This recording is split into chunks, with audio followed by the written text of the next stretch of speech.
Matagal nang ipinapayo ng mga eksperto sa mga magulang na huwag pabayaang magbabad sa gadgets at social media ang mga anak, lalo yung mga paslit pa lang. At sa pagsulpot ng AI o Artificial Intelligence chatbot, kasama na rin yan sa mga maaring makaapekto sa kanilang paglaki at pakikisalamuha. May report si Von Aquino. Ako nga pala si Kumusta, Daddy? Ano ang maipagpili Daddy.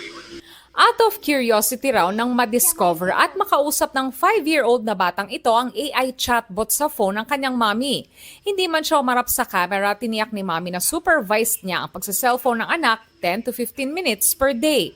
Sinasamahan daw niya ang anak sa physical activities, lalo't batid daw niya ang payo mismo ng mga eksperto na hindi magandang maagang ma-expose sa mga bata sa gadgets, social media at ngayon pati AI. Bilang nasa formative years ang mga bata, may risk sa pagpapagamit ng AI chatbot gaya ng pakikihalubilo sa ibang tao. Mahirap na raw kung magkaroon ng emotional attachment ang bata sa AI. Natututo pa lang sila ng pag-develop ng social skills. Opo. Kaya pagdating sa AI, baka hindi sila makapag-develop ng social skills na kailangan sa totoong buhay. Walang konsensya ang AI. Hindi nito alam kung ano ang tama o mali para sa isang bata. Na alam mo, kahit mukhang mabait yung sagot ng AI, hindi ibig sabihin ay tama o angkop ito para dun sa mga bata. Posible ring ma-expose sa mga bata sa mga content na hindi angkop sa kanila. May possibility din na masanay yung bata na sa AI lang nagkukwento ng problema, no, imbes na sa magulang.